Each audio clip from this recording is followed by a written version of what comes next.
प्यारे साथियों, मैं उपस्थित हुआ हूँ कंप्यूटर के प्रश्नों की श्रृंखला की नई वीडियो के साथ। तो आज का पहला क्वेश्चन है क्वेश्चन संख्या 105।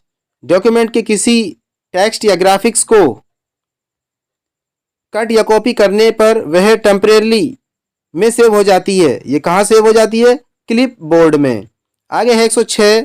प्रोग्रामिंग भाषा में प्रयोग किए जाने वाले कीवर्ड पब्लिक का संदर्भ से है। प्रश्न संख्या 106 का सही जवाब है जो अन्य क्लास द्वारा एक्सेस किया जा सके। आगे 107 है एमएस एक्सेल में वर्क बुक बहुत से का समूह है। प्रश्न संख्या 107 का सही जवाब है वर्क बुक्स का। Option number C is the correct answer.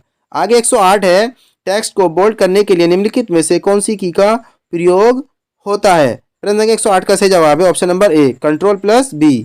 आगे 109 है जावा प्रोग्रामों को कंपाइल करने के लिए को लिखा जाता है। प्रश्न संख्या 109 का सही जवाब है .gavc। Option number B is the correct answer. आगे 110 है HTML भाषा के प्रोग्रामों के चेंजेस को अपडेट करने के लिए का प्रयोग होता है। प्रश्न संख्या 110 का सही जवाब है रिफ्रेश का प्रयोग होता है। आगे देख लेते हैं 111।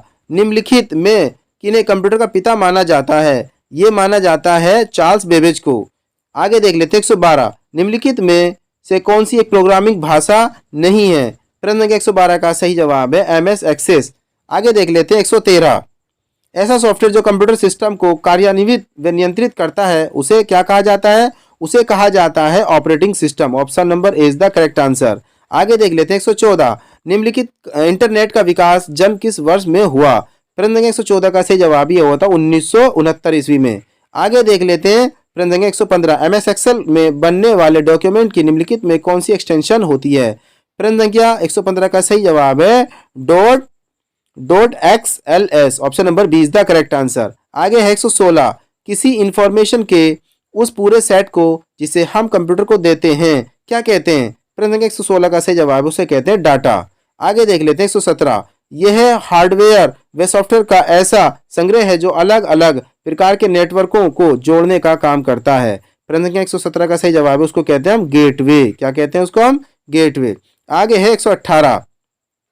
इस प्रणाली में महत्वपूर्ण डाटा को एक से अधिक स्थानों पर संग्रहित करके उसकी सुरक्षा को सुनिश्चित किया जाता है। क्या हो गया ये इसको कहते हैं डाटा होम बैकअप। उसको क्या कहते हैं हम? Data home. Option number D. आगे देख लेते हैं 119। MPEG का फुल फॉर्म क्या है? प्रश्न संख्या 119 का सही जवाब है मोशन पिक्चर एक्सपर्ट ग्रुप। आगे देख लेते हैं 120। डोज का विशेष उपयोग कहाँ होता है?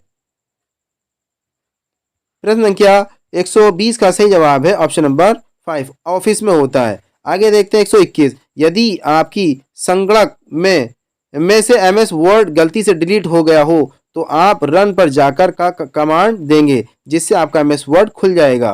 प्रश्न संख्या 121 का सही जवाब है विन वर्ड।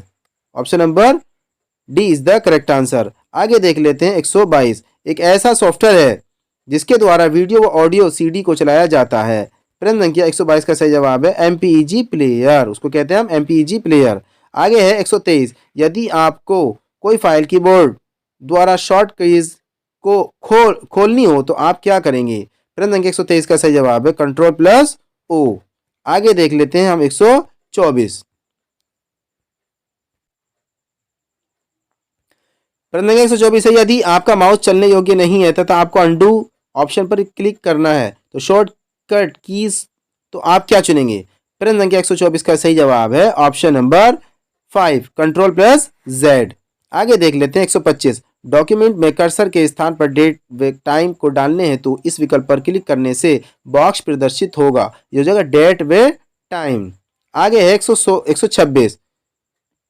यदि किसी डॉक्यूमेंट के प्रारंभ में पहले शब्द का प्रथम अक्षर विशेष प्रकार जैसे बड़ा करने के लिए प्रयोग किया जाता है, ये किया जाता है ड्रॉप कैप। क्या किया जाता है? ये ड्रॉप कैप। आगे 127 के द्वारा टेक्स्ट को विभिन्न रंगों आकारों व प्रकारों में आकर्षक बनाया जाता है, यह बनाया जाता है वर्ड आर्ट में। Option number is the correct answer. आगे 128 है एक्सेल में संख्याओं के समुच्चय का हल निकालने के लिए उपयोग में लिया जाता है, ये लिया जाता है फॉर्मूला। आगे देख लेते हैं 129। जरूरी फाइलों की गलती या जानबूझकर डिलीटेड होने से बचने के लिए क्या करना अच्छा रास्ता है? प्रश्न संख्या 129 का सही जवाब है hidden. Option number A is the correct answer. आगे है 130, अपने डॉक्यूमेंट को सिक्योर रखने के लिए देने की आवश्यकता होती है। प्रश्न संख्या 130 का सही जवाब है पासवर्ड। आगे 131 है, सुविधा द्वारा इंटरनेट से एक कंप्यूटर पर काम करते हुए विश्व के किसी एक भाग में स्थित कंप्यूटर को एक्सेस किया जा सकता है। प्रश्न संख्या 131 का सही जवाब है टेलनेट के द्वारा। आगे 132 है, एक निबल बराबर बिट्स होती हैं, कितनी होती हैं? 4 होती हैं, एक निबल बराबर 4 बिट्स होती हैं। आगे 133 है, एमएस पेंट निम्नलिखित में से किस कार्य में अक्षम है? प्रश्न संख्या 133 का सही जवाब है टाइपिंग में। आगे देख लेते हैं प्रश्न संख्या 134, फाइबर ऑप्टिक्स में किरणें स्रोत का कार्य करती हैं इंफ्रारेड, क्या? इंफ्रारेड। आगे 135 है, पीपीपी एक लेयर का प्रोटोकॉल है, ये क्या हो जाएगा? ए वे बी दोनों, फिजिकल भी और डाटा लाइन भी। आगे देख लेते हैं 136, मल्टीप्लेक्सिंग के लिए निम्नलिखित में से क्या आवश्यक है? ये क्या आवश्यक है? Parallel transmission. आगे 137 देख लेते हैं। 137 है, सुपर कंप्यूटरों के साथ किस प्रकार के प्रोसेसिंग स्पीड मेजरमेंट जुड़ा होता है? ये जुड़ा होता है flops. Option number C is the correct answer. आगे 138 है, एमएस पावर पॉइंट में सभी स्लाइड्स का एक ही प्रकार का बैकग्राउंड देने के लिए मेन्यू की ऑप्शन का प्रयोग किया जाता है। प्रश्न के 138 का सही जवाब है टूल और स्लाइड लेआउट। आगे देख लेते हैं 139, चौथी पीढ़ी के कंप्यूटर का प्रमुख पुर्जा है। प्रश्न के 139 का सही जवाब है ऑप्शन नंबर ए, ये हो जाएगा हमारे पास माइक्रो प्रोसेसर, क्या? Micro processor. आगे है 140, डिजिटल कंप्यूटर की कार्य पद्धति का सिद्धांत है। प्रश्न के 140 का सही जवाब है गणना एवं तर्क। आगे देख लेते हैं 141, आधुनिक कंप्यूटर में प्रयोग किए जाते हैं। प्रश्न के 141 का सही जवाब है VLSI। Option number A is the correct answer. आगे है 142, वॉल्व लगे कंप्यूटर किस पीढ़ी के हैं? प्रश्न के 142 का सही जवाब है पहली पीढ़ी के। Option number A is the correct answer. आगे 143 है, इंटीग्रेटेड सर्किट किससे बनाई जाती हैं? प्रश्न संख्या 143 का सही जवाब है सिलिकॉन से। आगे 144 है, माइक्रो कंप्यूटर को क्या कहते हैं? Option number B is the correct answer, computer on a chip. आगे देख लेते हैं 145, BINAC क्या है? प्रश्न संख्या 145 का सही जवाब है एक बाइनरी ऑटोमेटिक कंप्यूटर है। आगे देख लेते हैं 146, विश्व में सबसे बड़ी पर्सनल कंप्यूटर नेटवर्क सेवा निम्नलिखित में से किसके द्वारा उपलब्ध कराई जाती है? प्रश्न संख्या 146 का सही जवाब है इंटरनेट के द्वारा। आगे है 147, विश्व के प्रथम एनालॉग कंप्यूटर के निर्माता कौन थे? प्रश्न संख्या 147 का सही जवाब है ये थे साइबोर्ग। आगे देख लेते हैं 148, निम्न में से कौन सी युक्ति प्रथम से द्वितीय जनरेशन कंप्यूटर में परिवर्तन के लिए उत्तरदायी है? प्रश्न संख्या 148 का सही जवाब है चिप। आगे देख लेते हैं 149, कंप्यूटर की प्रोसेसिंग स्पीड पर घटाया एवं बढ़ाया जा सकता है, टर्बो स्विच। आगे देख लेते हैं 150, प्रश्न संख्या 150 है, एक समय में एक साथ एक से ज्यादा कार्य संपन्न करने वाले कंप्यूटर तकनीक को क्या कहते हैं? ये कहते हैं मल्टी स्क्रीन, उसको कहते हैं मल्टी स्क्रीन। तो प्यारे साथियों, मैं फिर मिलता हूं इससे भी एक शानदार वीडियो के साथ। तब तक के लिए बाय बाय, सी यू, जय हिंद, जय भारत।